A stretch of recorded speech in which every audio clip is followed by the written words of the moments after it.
Hypothyroidism याच्यामध्ये next आपण दोन डिसीजेस स्टडी करणार आहोत. एक आहे मिक्झिडिमा आणि सेकंड इज सिंपल क्वायटर. सो मिक्झिडिमा हा जो डिसीज आहे याच्यामध्ये थायरॉक्सिन या हार्मोनची डिफिशियन्सी अडल्ट मध्ये पाहायला मिळते. So deficiency of thyroxine hormone in adult. So adult मध्ये थायरॉक्सिन या हार्मोनची डिफिशियन्सी असेल तर जो डिसीज आहे तो असतो मिक्झिडिमा. आणि जर इन्फंट किंवा चिल्ड्रन मध्ये जर थायरॉक्सिन हार्मोनची डिफिशियन्सी असेल तर तो डिसीज असतो ग्रेव्हस. आणि त्याच्या आधी आपण हायपरथायरॉइडिझमचे डिसीजेस पाहिले. त्याच्यामध्ये होता Graves disease which is also called as exothermic goitre. Okay, तर मिक्झिडिमामध्ये थायरॉक्सिन हार्मोनची जेव्हा डिफिशियन्सी होईल तर त्या डिफिशियन्सीने कोणकोणते प्रॉब्लेम क्रिएट होतील. तर सगळ्यात महत्त्वाचं आपल्याला थायरॉक्सिनचे फंक्शन्स माहिती पाहिजेत. थायरॉक्सिनचे जर फंक्शन माहिती असतील तर आपल्याला हे पॉईंट समजतील. तर याच्यामध्ये इडिमा हा शब्द यूज केलेला आहे. इडिमा म्हणजे आपल्या बॉडी कॅव्हिटीमध्ये एक्सेस वॉटरी फ्लुइड जे ते ॲक्युम्युलेट झालं तर स्वेलिंग किंवा सूज आल्यासारखं होतं, त्याला इडिमा असं म्हटलं जातं. पर्टिक्युलरली प्रोटीन एनर्जी मालन्यूट्रिशन, डाएटमध्ये जर प्रोटीन कमी असेल, प्रोटीनची डिफिशियन्सी असेल, त्याच्यामध्ये सुद्धा आपल्याला इडिमा जो आहे तो पाहायला मिळतो. तर सेम वेनी थायरॉक्सिन हार्मोन जो आहे यांची अडल्टमध्ये जर डिफिशियन्सी असेल तर thickness and puffiness in skin. Puffiness समजतं का बघा, स्किनवरती जर तुम्ही प्रेशर अप्लाय केलं तर ती प्रेशराईज होते, दबली जाते. आणि रिमूव्ह केलं की ती थोडा वेळ डिप्रेशन दिसतं आपल्याला स्किनमध्ये, हळूहळू ती स्किन वरती येते. येते लक्षात काय म्हणायचं आहे. सो स्किनला जर आपण प्रेस केलं तर त्या ठिकाणी प्रिक पडल्यासारखं, खड्डा झाल्यासारखं दिसतं. बोट तुम्ही काढा तेव्हा थोडा वेळ तो दिसतो आणि नंतर हळूहळू ती स्किन नॉर्मल पोझिशनला येते. सो एखादी थिक गोष्ट असेल तर त्याच्यामध्ये प्रेशर केल्यानंतर, पफी गोष्ट असेल त्याच्यावरती प्रेशर अप्लाय केलं तर जसं दिसेल तसं या इडिमामध्ये आपल्याला पाहायला मिळतं. सो इडिमाचं मिनिंग समजलं सगळ्यांना. इडिमा कशाला म्हणायचं, पर्टिक्युलरली स्वेलिंग दिसतं आपल्या स्किनचं. आणि का दिसतं, कारण कॅव्हिटीमध्ये काय ॲक्युम्युलेट होतं, वॉटरी फ्लुइड जे आहे एक्सेस ॲक्युम्युलेट होतं. सो ते इथं थायरॉक्सिन या हार्मोनच्या डिफिशियन्सीमध्ये आपल्याला हे पाहायला मिळतं. Thickness and puffiness in skin and subcutaneous tissue. Cutaneous स्किनच्या खालचे जे टिश्यू आहेत त्याच्यामध्ये थिकनेस आणि पफिनेस जो आहे तो पाहायला मिळतो. Next lack of alertness. Alertness जो आहे तो कमी असतो. बाकी हे आपल्याला माहिती आहे की बीपी, थायरॉक्सिन हा जो हार्मोन आहे तो ब्लड प्रेशर इन्क्रीज करतो. जर थायरॉक्सिनची डिफिशियन्सी असेल तर ब्लड प्रेशर कमी होणार आहे. त्यानंतर फिलिंग कोल्ड. थायरॉक्सिन म्हणजे कोल्ड आपण कधी फील करतो तसं टेम्परेचर असेल तर, पण ज्यांच्यामध्ये मिक्झिडिमा हा जो डिसीज आहे त्यांच्यामध्ये कायमच कोल्ड फील केलं जातं. आणि त्याचं रिझन काय, तर थायरॉक्सिन हा बेसल मेटाबॉलिक रेट रेग्युलेट करतो, ATP production, heat production regulate करतो. जर ते प्रोडक्शन झालं नाही तर कोल्ड फील होतं आणि बॉडीचं टेम्परेचर जे आहे हे टेम्परेचर लो राहतं. सो मिक्झिडिमामध्ये, इडिमा या वर्डवर तुम्ही लक्षात ठेवा, thickness and puffiness in skin and subcutaneous tissue हे पहिल्यांदा पाहायला मिळतं. Next lack of alertness.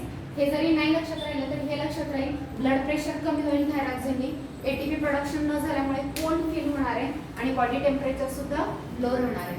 So this is about the myxoedema. Next is simple goitre. आधी जो आपण पाहिला होता तो कोणता होता, एक्झोथर्मिक गोइटर. तर तो एक्झोथर्मिक गोइटर कधी पाहायला मिळतो, due to excessive secretion of thyroxine. Thyroxine जर जास्त सिक्रेट झालं तर तो गोइटर. आणि जो आयोडीनच्या डिफिशियन्सीने होतो त्या गोइटरला सिंपल गोइटर असं म्हटलं जातं. तर हा जो गोइटर आहे तो आयोडीनच्या डिफिशियन्सीने होणार आहे. तर सगळ्यात महत्त्वाची गोष्ट तुम्ही सगळेजण शिकलेला आहात की थायरॉक्सिन हा हार्मोन तयार कसा तयार होतो, कोणत्या अमिनो ऍसिड पासून, टायरोसिन. टायरोसिनला काय अटॅच केलं जातं, एक आयोडीन अटॅच केला, काय तयार होईल, मोनो आयोडो थायरोडिन. दोन आयोडीन अटॅच झाले तर डाय आयोडो थायरोडिन. त्याला आपण T1 T2 म्हणतो. एंड टू एंड अटॅच करून काय होतं, त्याचं कोलॉइड तयार होतं त्या फॉलिकलमध्ये. आणि याचंच पुढे मेटाबॉलिझम करून काय तयार होतं, थायरॉक्सिन T3 आणि T4. करेक्ट. तर आता जर आयोडीनची डिफिशियन्सी असेल तर ते तयार होतील का, थायरॉक्सिन हार्मोन तयार होणार नाही. आणि थायरॉक्सिन हार्मोन नाही तयार झाला, हार्मोनची डिफिशियन्सी याच्यामध्ये पाहायला मिळते.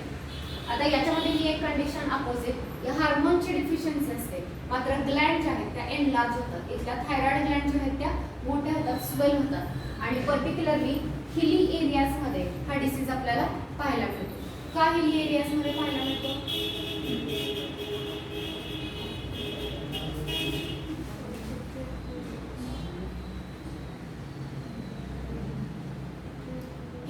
एरियामध्ये जी सॉइल आहे ती सॉइल आयोडीन डेफिशियंट असते. त्या सॉइलमध्येच आयोडीनचं प्रपोर्शन कसं असतं, कमी असतं. सो डाएटमध्ये जर आयोडीन प्रॉपर नसेल, आयोडीनची जर डेफिशियन्सी असेल तर थायरॉक्सिन हार्मोन तयार नाही होत आणि या आयोडीनच्या डेफिशियन्सीने अजून एक गोष्ट पाहायला मिळते, एनलार्जमेंट ऑफ ग्लॅन्ड, ज्याला आपण सिंपल गॉइटर असं म्हणतो.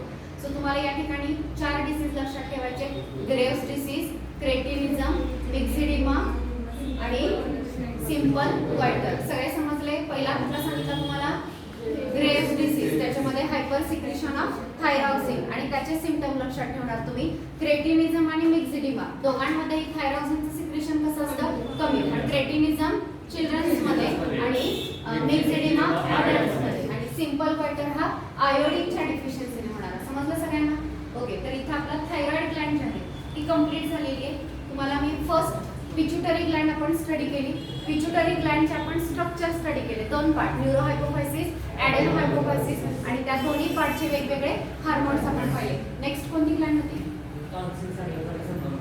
नाही, टॉन्सिल हे वेगवेगळ्या रिजनमध्ये नोड्स असतात बघा. तर ते जे नोड्स आहेत त्या ठिकाणी लिम्फ रिलीज केलं जातं आणि त्या लिम्फमध्ये बॅक्टेरिया आहे का हे चेक केलं जातं. तर त्या टाईपचे ते टॉन्सिल जे आहेत ते स्पाइन नोड्स आहेत, नोडल रिजन आहे ज्याच्यामध्ये लिम्फ चेक केलं जाणार आहे की बॅक्टेरिया असतील तर किल केले जातात आणि जेव्हा बॅक्टेरियल इन्फेक्शन असेल तेव्हा ते नोड जे ते स्वेल होतात, सुजतात.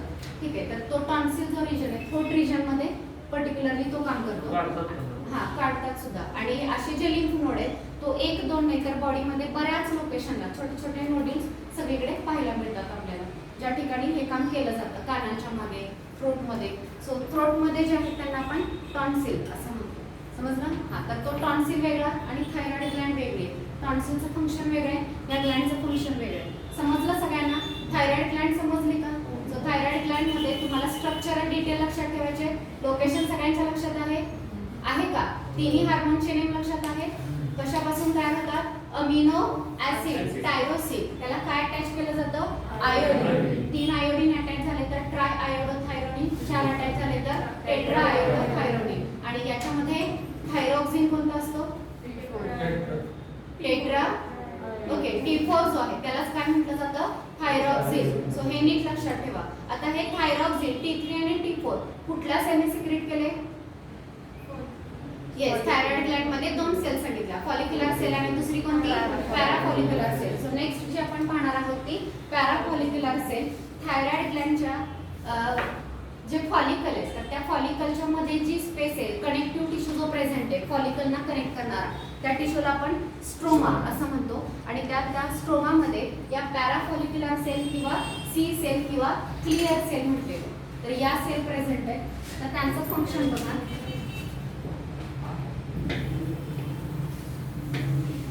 सो याआधी मी तुम्हाला सांगितलंय या सी सेल सिक्रेट करत असणारा कॅल्सिटोनिन हार्मोन आणि पुढची जी ग्लॅन्ड आहे त्याचा पॅराथार्मोन, या 2 हार्मोनवरती क्वेश्चन विचारला जातो. दोन्ही अँटागॉनिस्टिक, एकमेकांच्या अपोजिट काम करणारे हार्मोन्स आहेत. जसं ॲड्रेनालाइन, नॉर ॲड्रेनालाइन असतं त्या पद्धतीने. Next calcitonin. So calcitonin, this hormone is secreted by parafollicular cell, or they are also called as C cell. Parafollicular cell किंवा सी सेल जे आहे ते रेग्युलेट रिलीज करतात. याचं रेग्युलेशन कसं असतं? हा, आधी जो तुम्ही हार्मोन शिकला कोणता? थायरॉक्सिन. थायरॉक्सिन कधी सिक्रेट होईल? जेव्हा पिच्युटरी ग्लॅन्ड कोणता हार्मोन रिलीज करेल? कोणता हार्मोन सिक्रेट करेल? TSH, thyroid stimulating hormone. तो रिलीज झाला तर थायरॉक्सिन रिलीज होईल. मात्र कॅल्सिटोनिनचं सिक्रेशन TSH वरती डिपेंड करत नाही. मग कॅल्सिटोनिनचं सिक्रेशन कसं रेग्युलेट केलं जातं? It regulate, first of all it regulate concentration of calcium and phosphorus in blood. ब्लडमध्ये कॅल्शियम आणि फॉस्फरस यांची लेवल रेग्युलेट करण्याचं काम करतो. So it is under feedback mechanism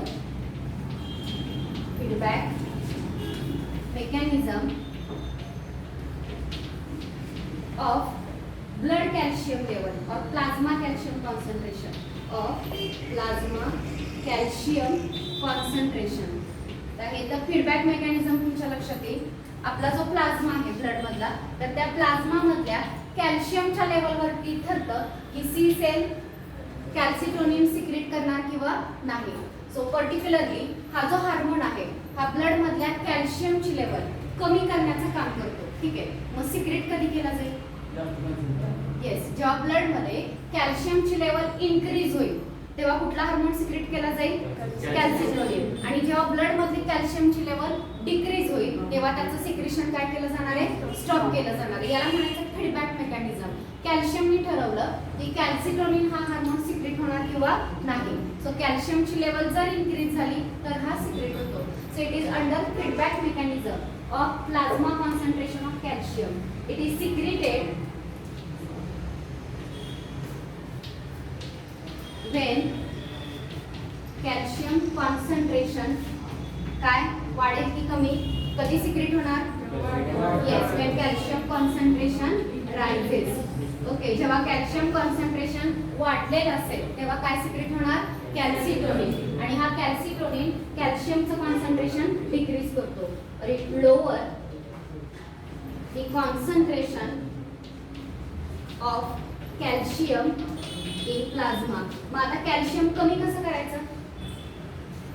जे एक्सेस कॅल्शियम आहे ते कुठे नेणार? मग आपल्या बोन मध्ये स्टोर राहू शकतं. नेक्स्ट, युरिन मधून बॉडीच्या बाहेर रिलीज केलं जाऊ शकतं. सो एक्सेस जे आहे ते एनी वेगवेगळ्या लोकेशनला ते पाठवलं जाईल. किंवा कॅल्शियमचं आपण डाएट मध्ये जे कॅल्शियम घेतोय त्याचं ऍब्झॉर्प्शनच कमी केलं जातं, बॉडीमध्ये ऍब्झॉर्बच केलं जात नाही. सो या वेळी कॅल्शियमची लेवल जी आहे ती डिक्रीज केली जाते. कॅल्सिटोनिनचा रोल समजला? हां, तर यानंतर मग तुम्हाला PTH पॅराथायरॉइडचा रोल समजून घ्यायचा. मग त्यासाठी नेक्स्ट ग्लँड आहे पॅराथायरॉइड Gland.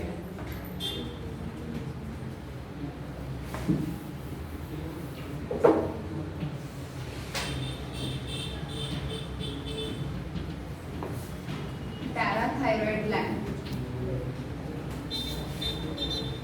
Okay, so first thing, parathyroid gland, it is located just behind the thyroid gland. Thyroid gland च्याच पाठीमागे कोणती ग्लँड लोकेट झालेली आहे? पॅराथायरॉइड ग्लँड जी आहे ती लोकेट झालेली आहे. आणि याचे 4 सर्क्युलर लोब प्रेझेंट असतात. 4 सर्क्युलर लोब जे याच्यापैकी दोघांना सुपिरियर आणि दोघांना इन्फिरियर असं म्हटलं जातं. Okay, so it is present posterior to thyroid gland. Thyroid ग्लँडच्या पोस्टेरियर साइडला म्हणजे बॅक साइडला पॅराथायरॉइड ग्लँड जी लोकेट झालेली आहे. म्हणजे बघा, थायरॉइड ग्लँडचे हे 2 लोब्स असतील जे इस्मथ बँडने कनेक्ट केलेले ट्रकियाच्या इन फ्रंट आहे. तर या थायरॉइड ग्लँडच्या पाठीमागे असे 4 लोब्स आपल्याला पाहायला मिळणार आहेत ज्याला आपण पॅराथायरॉइड ग्लँड असं म्हणतो. Next, 4 in number. किती लोब्स आहेत? 4 लोब्स आहेत. 2 जे आहेत ते वरती असतात आणि 2 खाली. So superior and inferior parathyroid gland असं त्यांना म्हटलं जातं. सो अशा 4 पॅराथायरॉइड ग्लँड प्रेझेंट आहेत. Next, cells are present in compact mass. याच्यामध्ये ज्या सेल आहेत या कॉम्पॅक्ट मास मध्ये प्रेझेंट असतात. तुम्ही थायरॉइड ग्लँडच्या सेल शिकलो आपण, त्या कशा अरेंज झालेल्या असतात? फॉलिक्युल. फॉलिक्युल जे आहे त्याच्या लाइनिंगला बेसमेंट मेम्ब्रेनवरती त्या अलाइन झालेल्या असतात. तर पॅराथायरॉइड ग्लँडच्या ज्या सेल आहेत त्या काय तयार करतात? कॉम्पॅक्ट मास तयार करतात सेलचं. आता या ज्या पॅराथायरॉइड ग्लँडच्या सेल आहेत या सेल कोणता हार्मोन सिक्रेट करतात? पॅराथॉर्मोन. पॅराथॉर्मोन त्याला PTH असं सुद्धा म्हटलं जातं. It is also called as PTH.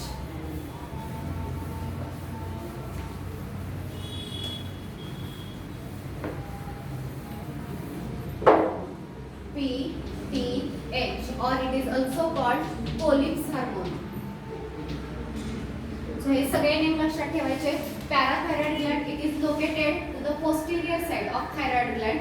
पॅराथायरॉइड gland त्याचे जे लोब्स आहेत ते 4 नंबर मध्ये 4 आहेत लोब्स. नेक्स्ट, जे 2 वरती आहेत त्यांना सुपिरियर आणि जे 2 खाली आहेत त्यांना इन्फिरियर पॅराथायरॉइड ग्लँड म्हणायचं. याच्या सेल कॉम्पॅक्ट मास मध्ये अरेंज झालेल्या आहेत. ज्या पॅराथॉर्मोन म्हणजे PTH ज्याला पोलिप्स हार्मोन असं असंही म्हटलं जातं, हा रिलीज करतात. आता सेकंड थिंग, जसं आपण आता बघितलं की कॅल्सिटोनिन कधी सिक्रेट होतो, when blood or plasma calcium concentration increases. ब्लडचं कॅल्शियम कॉन्सन्ट्रेशन इन्क्रीज झालं की कोणता हार्मोन सिक्रेट होणार, कॅल्सिटोनिन. तसं हा पॅराथॉर्मोन कधी सिक्रेट होणार, when blood calcium level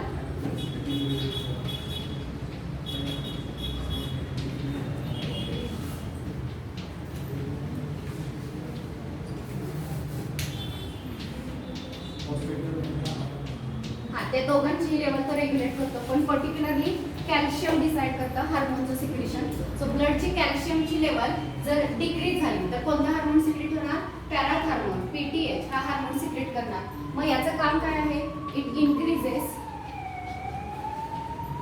blood calcium and phosphate level. यांची लेवल जी आहे ती इन्क्रीज करण्याचं काम हा पॅराथॉर्मोन करतो. मग याच्यामध्ये जसं आपण मागाशी बघितलं की कॅल्शियमची लेवल वाढलेली आहे, तर डिक्रीज कशी करायची, बोन्समध्ये डिपॉझिट करणं किंवा एक्सेस रिमूव्ह करणं युरिनमधून. तसं आता इथं ब्लडची कॅल्शियम लेवल वाढवायची आहे. मग वाढवणार कसं, सपोज तुम्ही डाएटमध्ये कॅल्शियम नाही घेते आणि तरीही कॅल्शियम कमी झालेले ब्लडमधला, तर मग आता लेवल वाढवावी तर लागणारच आहे कॅल्शियमची. मग वाढवणार कसं, येस, त्याला काय म्हटलं जातं, 3 वेनी कॅल्शियमची लेवल इन्क्रीज करतं. फर्स्ट, इट ड्रॅग्स और ड्रॉज कॅल्शियम फ्रॉम बोन, डिमिनरलायझेशन पण म्हणतात. सो बोन मधलं कॅल्शियम जे आहे ते काढून घेतलं जातं आणि बोन मधलं कॅल्शियम कुठे डिपॉझिट होणार, आपल्या ब्लडमध्ये, प्लाझ्मामध्ये. सो या हा एक वे आहे. Next, increases calcium absorption, calcium absorption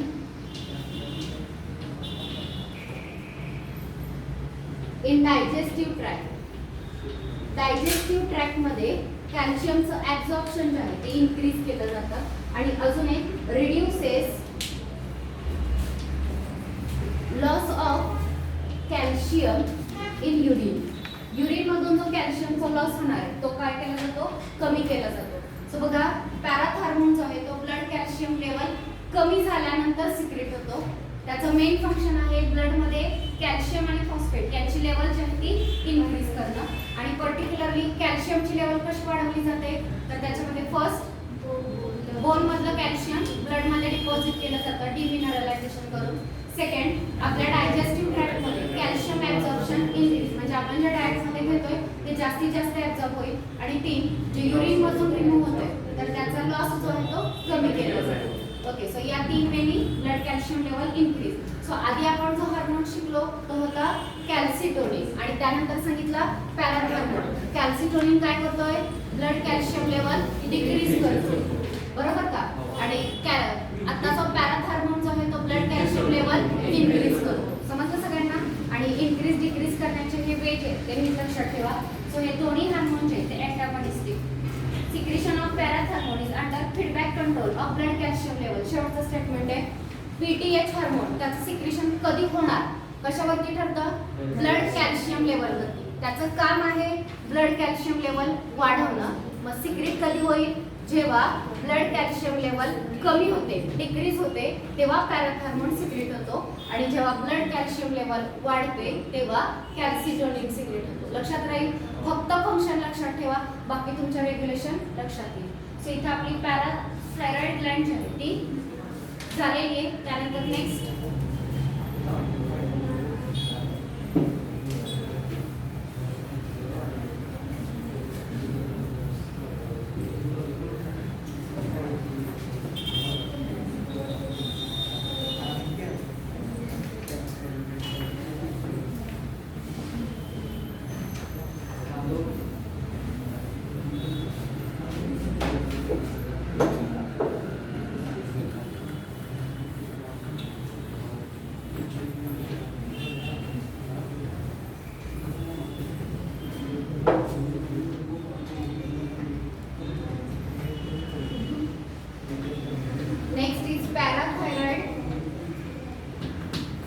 betanin,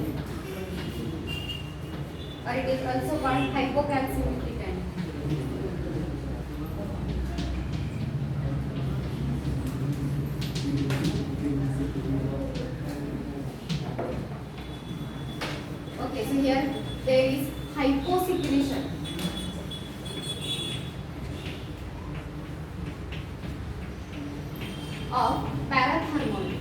पॅराथॉर्मोनचं सिक्रेशन जे आहे ते कमी होतं. जर कमी झालं तर काय होईल? Lowers the concentration of calcium in blood. Blood मधली कॅल्शियम लेवल जी आहे ती कमी होईल. अजून काय होईल? Increases excitability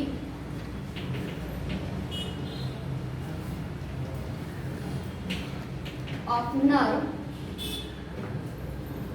and muscles, causing muscle twitch or spasm.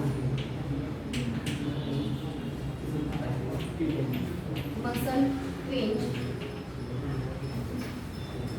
or spasm. आणि दुसरं ऑस्टिओपोरोसिस एक आहे.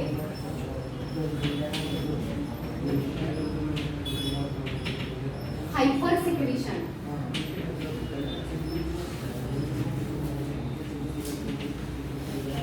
Of PTH.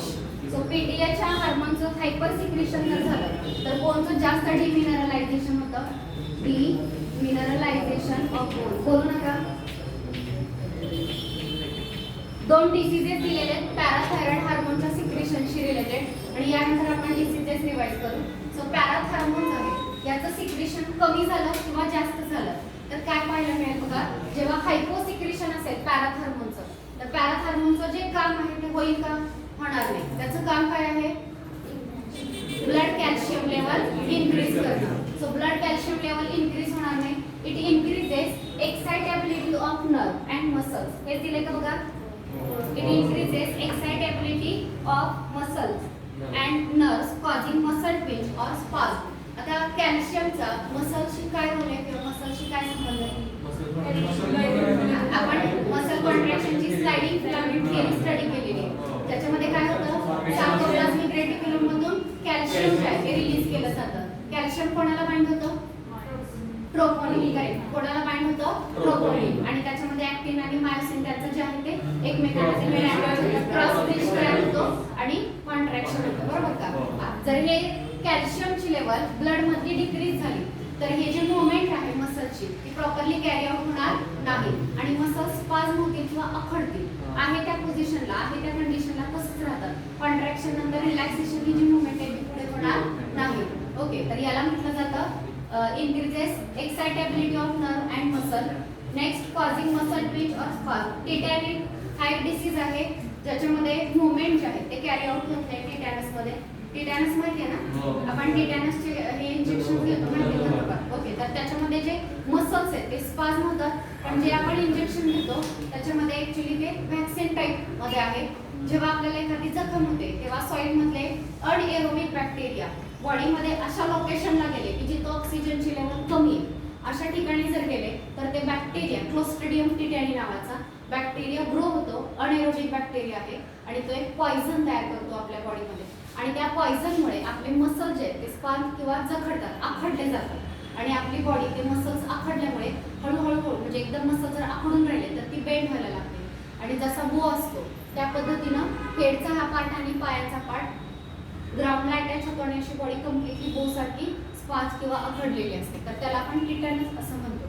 तर तसं याच्यामध्ये सेम सिमिलॅरिटी आहे पण रिझन काय आहे? कॅल्शियमची लेवल. त्याच्यामुळे मसल जे आहेत ते स्पाझम होत आहेत आणि जर पीटीएच्या हार्मोनचं सिक्रेशन जास्त झालं तर तो काय करेल? त्याचं काम काय? ब्लड कॅल्शियम लेवल इन्क्रीज करतो. तो इन्क्रीज कशी करतोय? 3 वेनी बोन मधला कॅल्शियम ब्लड मध्ये डिपॉझिट करतोय. डायजेस्टिव्ह ट्रॅक्टची ऍब्झॉर्प्शनची ॲबिलिटी वाढवतोय. युरिन मधला डिपॉझिशन आउटपुट जो आहे तो कमी करतोय कॅल्शियमचा. मग याच्यामध्ये main problem demineralisation of bone. तो बोनला खूप डिमिनरलाइज करतो. बोन मधलं कॅल्शियम काढून घेतो आणि ऑस्टिओपोरोसिस. ऑस्टियन म्हणजे बोन आणि पोरोसिस म्हणजे त्याला होल क्रिएट होणं. सो ठिसूळ होणं साधारणपणे आणि त्यामुळे ते लवकर त्यांचं ब्रेक होऊ शकतं. सो हे प्रॉब्लेम जे आहे ते आपल्याला पाहायला मिळतं.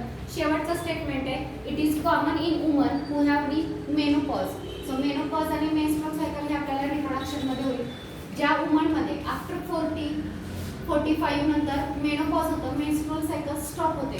जर स्टॉप झाली मेन्स्ट्रुअल सायकल तर काही हार्मोनचं सिक्रेशन जे आहे ते कमी होतं किंवा ते हार्मोनच सिक्रेट होत नाहीत बॉडीमध्ये आणि आणि त्या हार्मोनचं काम रिप्रोडक्टिव्ह सायकलमध्ये तर आहेच, शिवाय आपल्या बोनमधल्या कॅल्शियम ॲब्झॉर्प्शनशी रिलेटेड सुद्धा त्याचं काम असतं. सो ज्या फिमेलचं एज अबव 45 आहे त्यांच्यामध्ये हा प्रॉब्लेम कॉमन आहे की त्यांचे बोन जे आहेत ते डिमिनरलाइज व्हायला सुरुवात होतेच. समजलं? Okay. So this is about the पॅराथायरॉइड Gland. इथं पॅराथायरॉइड ग्लँड आपली कंप्लीट झालेली आहे.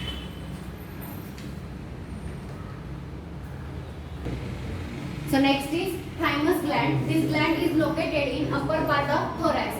So our body cavity is divided into two parts, thoracic cavity and abdominal cavity. And this division take place due to muscular diaphragm. तर इथं chest मध्ये किंवा आपल्या लंग्सच्या खाली डायफ्राम प्रेझेंट आहे. डायफ्रामच्या वरची जी कॅव्हिटी आहे तिला thoracic cavity म्हटलं जातं. तर त्या thoraxच्या अप्पर पार्ट मध्ये आणि हार्टच्या डॉर्सल साइडला, हार्टच्या एक्झॅक्टली पाठीमागे कोणती ग्लँड लोकेट झालेली आहे? थायमस. तर ही जी थायमस ग्लँड आहे ही सॉफ्ट, पिंकिश आणि बायलोब्ड ग्लँड असते. पर्टिक्युलरली या ग्लँडच्या बाबतीत काय होतं बघा, it is atrophied in adult. Atrophied in adult म्हणजे हिचा साईज जो आहे तो चाइल्ड मध्ये मोठा असतो आणि जसा तो मोठा मोठा होत जाणार तसं या ग्लँडचा साईज कमी कमी होत जातो. सो ही एक वेगळं कॅरेक्टर घ्यायचं. नेक्स्ट हे जे ग्लँड आहे ही लिम्फॉइड टिश्यू पासून बनलेली. हा, तर त्याच्यामध्ये चाइल्ड मध्ये इम्युन सिस्टीमची अजून डेव्हलपमेंट सुरू असते.